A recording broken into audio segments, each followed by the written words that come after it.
गुरुदेव की जय। के जोड़ में 4 पंक्तियां। हे करुणा सागर हे आत्मरक्षक हे ज्ञान योगी सुंदर सागर हे राष्ट्र संत हे शून्य योगी हे हृदयाधीश सुंदर सागर तेरे चरणों की रज पाकर तेरे चरणों की रज पाकर चरणों में शीश झुकाए रहे हैं भक्ति करो स्वीकार गुरुवर हम तब गुण को गाए रहे हैं भक्ति करो स्वीकार गुरुवर हम तब गुण को गाए रहे हैं। जय बोलो परम पूज्य वीर तपस्वी वासु सम्राट आचार्य महर्षि सुंदर सागर जी गुरुदेव की जय। जय बोलो परम पूज्य आचार्य महर्षि वसुनंद जी गुरुदेव की जय। जय बोलो परम पूज्य आचार्य श्री सत्कर्म विजयनंद जी गुरुदेव की जय। जय बोलो परम पूज्य श्री लक्ष्मी 105 विशंख सागर जी गुरुदेव की जय। जय बोलो परम पूज्य श्री 105 श्री मंगलानंद जी गुरुदेव की जय।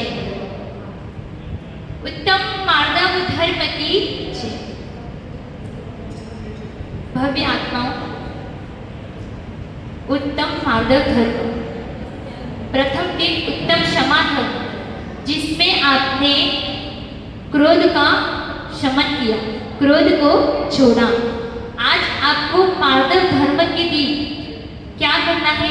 मार्दव धर्म क्या कहता है?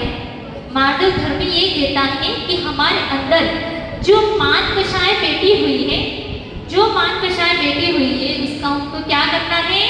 दूर करना है। तो मान कषाय कैसे दूर होगी? अहंकार। हमारे अंदर क्या है? अहंकार। हर चीज का अहंकार है। पूजा पद प्रतिष्ठा सबका हमारे अंदर क्या है? अहंकार है। कोई ज्ञानी होता है तो सोचता है कि मेरे से ज्ञानी तो कोई नहीं है, तो उसको ये ज्ञान का मद होता है।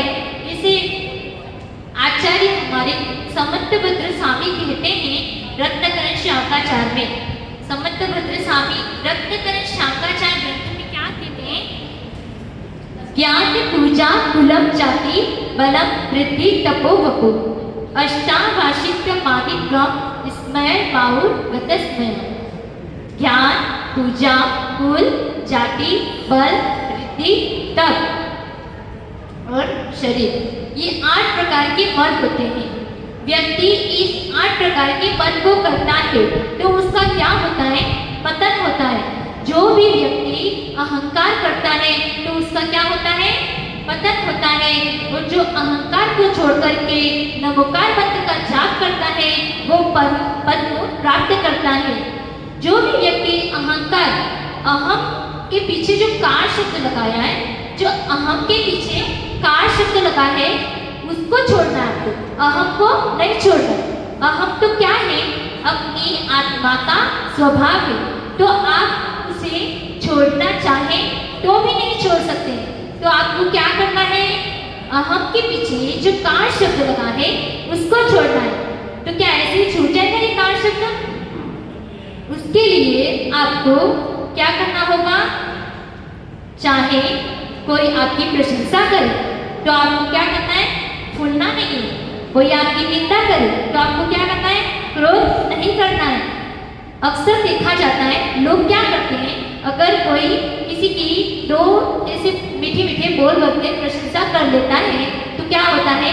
उसके अंदर घमंड आ जाता है, उसके अंदर अहंकार आ जाता है कि मेरे से बड़ा धनवान, मेरे से बड़ा ज्ञानी, मेरे से बड़ा पूजा पद प्रतिष्ठा वाला और मेरे से बड़ा रूप वाला कोई है ही नहीं। किसी का घर मकान बहुत अच्छा बहुत बड़ा बना हुआ है तो वो क्या सोचता है कि मेरा मकान तो इतना बड़ा है कि मेरे जैसा मकान तो किसी का है ही नहीं। लेकिन उस मकान, सबके मकान एक जैसे ही होते हैं, सिर्फ इसके ऊपर क्या लगा हुआ है? रंग रोगन किया हुआ है, बाकी चूना सीमेंट पत्थर सब तो वही है। तो फिर किस बात का मत करना? एक भजन की एक लाइन आती है कि मत कर काया तू अहंकार, मत कर माया तू अहंकार, कायागार से काची, कायागार से काची। ये काया, काया मतलब क्या होता है? शरीर। तो ये शरीर क्या होना एक दिन माटी में मिल जाना है। तो फिर हम किस बात का अभिमान करते हैं, हमें किस बात का घमंड है? ना तो हमारे साथ ये शरीर जाता है, ना ये धन संपत्ति रुपया पैसा हमारे साथ जाता है, लेकिन फिर भी इंसान को क्या है? अहंकार है। मानी होकर के जहां भी जाए, क्या किसी कवि ने लिखा है कि मानी होकर जहां भी जाए दर दर ठोकर खाता है, विनयवान होकर जो जीता वही परम पद पाता है। व्यक्ति मानी व्यक्ति जहां कहीं भी चले जाए तो वो क्या करता है? दर दर ठोकर खाता है। लेकिन जो विनयवान होता है, जो विनयवान होकर के चाहे गुरु के समीप जाओ, देव शास्त्र गुरु के समीप जाओ, अगर जो विनयवान होकर के जीता है तो क्या करता है? परम पद को प्राप्त करता है। कहते हैं आदिनाथ भगवान, सबने आदिनाथ भगवान का नाम सुना है? आदिनाथ भगवान जिन्होंने जब दीक्षा ली थी तो उनके साथ 4000 राजाओं ने भी दीक्षा ली थी। उनको पता नहीं था कि दीक्षा क्या होती है, दिगंबरी दीक्षा क्या होती है, लेकिन उन्होंने क्या किया? आदिनाथ भगवान के साथ दीक्षा ले ली। तो आदिनाथ भगवान ने तो जब दीक्षा ली तो क्या किया? आदिनाथ भगवान ने दीक्षा ली तो वो ध्यान में 6 महीने तक ध्यान में लग गए, और उनके साथ जो 4000 राजा थे जिन्होंने दीक्षा ली थी, तो वो क्या, उनको आहार नहीं मिला, भूख प्यास से पीड़ित थे, तो वो क्या हुआ? पद से भ्रष्ट हो गए। लेकिन उसमें एक जब आदिनाथ भगवान को फिर केवल क्या हुआ? तो वो 4000 राजा ने जो भ्रष्ट हो गए थे उन्होंने वापिस से क्या हुआ? दीक्षा ले ली। लेकिन एक उसमें मारीची नाम का महामानी था, बहुत घमंडी था। तो मारीची नाम के महामानी जो महामानी थे, उन्होंने क्या किया कि उन्होंने दीक्षा नहीं ली और उन्होंने ये कहा कि मैं तो अपना मन चलाऊंगा, वो इंद्र के द्वारा पूजा प्रतिष्ठा सम्मान को प्राप्त करूंगा। तो वो मारीची ने दीक्षा नहीं ली। तो क्या हुआ? एक मारीची ने दीक्षा नहीं ली और उसने अपने अलग मत चला दिए। तो अलग मत चलाने से और उसने क्या किया? भगवान का अनादर किया। तो क्या फल होता है? जो भी भगवान का अनादर करता है तो उसको भव भव भव भगवान योनियों में क्या करना पड़ता है? भटकना पड़ता है। तो कभी भी हमें भगवान का अविनय नहीं करना चाहिए। तो उस मारीची ने क्या किया? भगवान की वाणी का अनादर किया, और उन्होंने अनादर किया तो क्या हुआ? उनको त्रस्त और स्थावर योनियों में भटकना पड़ा। त्रस्त और स्थावर योनियों में भटकते भटकते वो सिंह की पर्याय में भी आए। सिंह की पर्याय में आए तो वहां पर उन्हें ऋषिराज ने क्या दिया? उपदेश दिया। तो उस उपदेश को सुनकर के उन्होंने फिर क्या किया? अणुव्रत को धारण किया। अणुव्रत को धारण करके वो क्या करते? स्वर्ग में चले गए। देखो नियम का क्या फल है? जो सिंह जिसने क्या किया? मुनिराज के उपदेश सुने। आप समझते हो कि उपदेश सुनना बोरिंग सा लगता है, हमारा इससे क्या कल्याण होने वाला है, लेकिन उपदेश का इतना प्रभाव होता है कि उपदेश को कोई सुनता है, मान लो उसके अंदर कोई नियम अणुव्रत धारण करने के भाव बन गए, उस जीव का क्या होगा? कल्याण होगा। तो ऐसे ही वो सिंह की पर्याय में था। तो उसने क्या किया? मुनिराज के उपदेश को सुन करके क्या किया? अणुव्रत धारण किए। तो अणुव्रत धारण करने का फल ये हुआ कि वो तिर्यंची नदी का जीव था, कहाँ चला गया? स्वर्ग में चला गया। स्वर्ग में जाने के बाद जो सिंह के 10वें भगवान, वो भगवान महावीर बने। तो आपको ये घटना पता नहीं होगी या किसी को पता भी होगी, अगर कोई स्वाध्याय करता होगा तो एक सिंह की पर्याय, जो मारीची था वो सिंह की पर्याय में भी आया, अनेक योनियों में भटका। अनेक योनियों में भटकने के बाद उसने अणुव्रत धारण की, तो उसका फल क्या हुआ? वो स्वर्ग में गया, और स्वर्ग में जाने के बाद 10वें भगवान वो महावीर भगवान बने। जो आज हम जिसके शासन काल में जीवन जी रहे हैं, जिसके शासन काल में हम अहिंसा धर्म का पालन कर रहे हैं, वो महावीर भगवान का जीवन।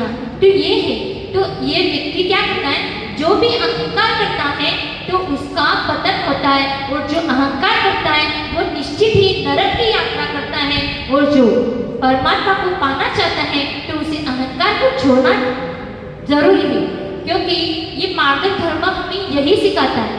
संस्कृत भाषा में एक शब्द आता है, मार्दव शब्द की डेफिनेशन है कि मृदो भाव मार्दवम। मृदु का अर्थ होता है क्या? कोमल। तो जो मृदुता का जो भाव है वही क्या है, मार्दव है। महावीर भगवान ने अपनी देशना में क्या कहा था कि महावीर भगवान ने अपनी देशना में ये कहा था कि जो भी व्यक्ति विनयवान होता है तो उसके जीवन का क्या होता है, वो उन्नति को प्राप्त करता है। भगवान पार्श्वनाथ और कमठ, कमठ का नाम सभी जानते हो। कमठ ने क्या किया था, पार्श्वनाथ भगवान पर क्या किया था, उपसर्ग किया था। तो उस उपसर्ग के खातिर कमठ को क्या करना पड़ता, अनेक योनियों में भटकना पड़ता है। और वही पार्श्वनाथ भगवान जिनके ऊपर कितने भी उपसर्ग आए लेकिन उन्होंने क्या किया, समता को धारण किया। तो आज वो क्या रख करके बैठे हैं, परमात्मा, जिन्हें हम पूछ रहे हैं। क्योंकि कहाँ पे कहा है कि अहंकार तो अंधा कुआं, अहंकार क्या है, अंधा कुआं, जो भी उसमें डूब जाता वो निकल नहीं सकता है।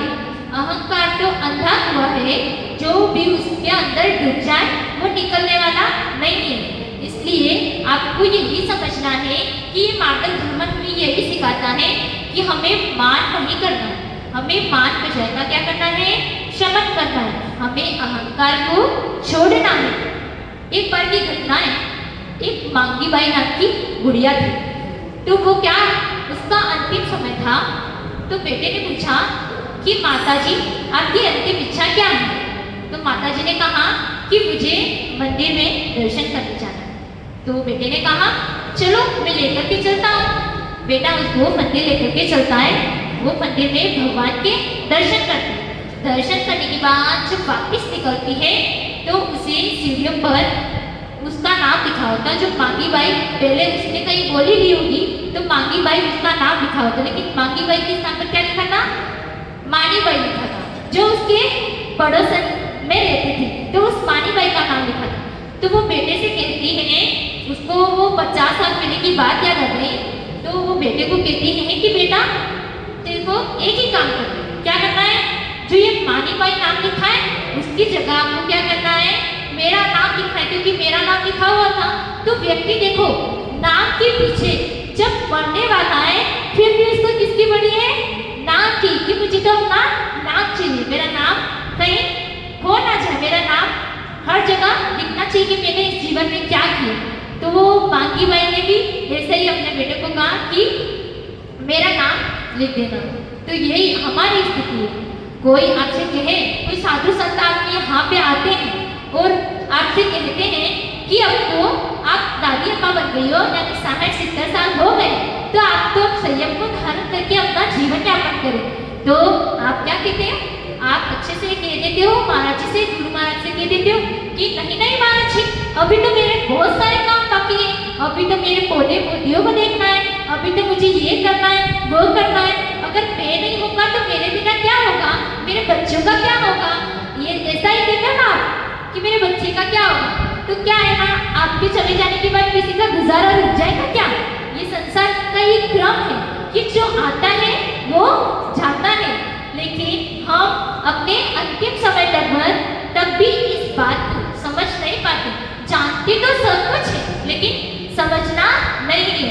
तो हम महाराज जी से ये कह देते हैं कि नहीं नहीं महाराज जी, अभी तो मुझे बहुत सारे काम हैं, मैं तो दीक्षा नहीं ले सकता हूँ। कोई नेता है, वो पूरा संभाल के सरकार को पूरा संभालना का काम वो नेता, तो नेता लोग चले जाते हैं। जैसे इंदिरा गांधी गए, महात्मा गांधी चले गए, तो क्या सरकार नहीं चल रही, क्या चल रही नहीं चल रही, सरकार चल रही नहीं चल रही। इंदिरा गांधी और महात्मा गांधी ये सब सरकार को चलाने वाले थे, तो उनके चले जाने के बाद भी काम रुका हुआ था, चल ही रहा। लेकिन हमारे अंदर वो अहंकार ही होता है जो हमें आगे नहीं बढ़ने देता है। अगर हमारे अंदर अहंकार निकल जाता तो हम परमात्मा बन जाते, लेकिन हमें समझ में नहीं आता है। एक भजन की लाइन आती है जिसमें ऐसा लिखा है कि हीरा मणि हंसा कभी तो उड़ जाएगा, इसका यहाँ पर गरीब ने करना, एक दिन ये काया, एक दिन ये काया लकड़ी में चले जाएगी। हीरा मणि हंसा कभी तो उड़ जाएगा, इसका यहाँ पर क्या कहते हैं कि इस शरीर पर गर्व नहीं करो। शरीर का तो हमको घमंड रहता है, मैं बहुत सुंदर दिखती हूँ, मेरे से ज़्यादा तो कोई सुंदर नहीं है। तो इस प्रकार आपको इतना ही समझना है कि मार्गव धर्म हमें यही कहता है कि हमें किसी भी प्रकार का मद नहीं करना चाहिए, घमंड नहीं करना चाहिए, क्योंकि एक बार व्यक्ति मद में डूब जाता है, मदमस्त हो जाता है, तो वो नशे में जैसे व्यक्ति को पता नहीं चलता कि मैं क्या कर रहा हूँ, तो उसी प्रकार से मद में डूबने वाले व्यक्ति को भी पता नहीं चलता है और वो उसके अंदर डूबता है, तो उसके ऊपर फिर वो बाहर निकल नहीं पाता है। तब इंग्लिश में एक लाइन है, the place of the pride is like the place of the shoes outside which is outside temple. तो इसका मतलब ये है कि अहंकार का वही स्थान है जो मंदिर के बाहर क्या होता है, जूतों का स्थान होता है। जो भी व्यक्ति अहंकार करता है तो उसका वही स्थान है जो मंदिर के बाहर जूतों का होता है।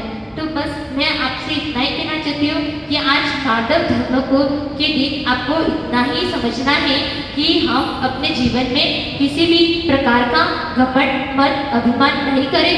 उस मार्गव धर्म के दिन अगर आपने इतना समझ लिया कि मुझे किसी भी प्रकार का घमंड नहीं करना है, मुझे बस अपनी आत्मा में रमण करना है, अपनी आत्मा का चिंतन करना है, वो जिस दिन आप अपनी आत्मा का चिंतन करोगे तो आप परमात्मा बन जाओगे। यही बात कह करके मैं अपनी पंक्तियों को यही विराम देती हूँ। ओम नमः सिद्धेभ्यः।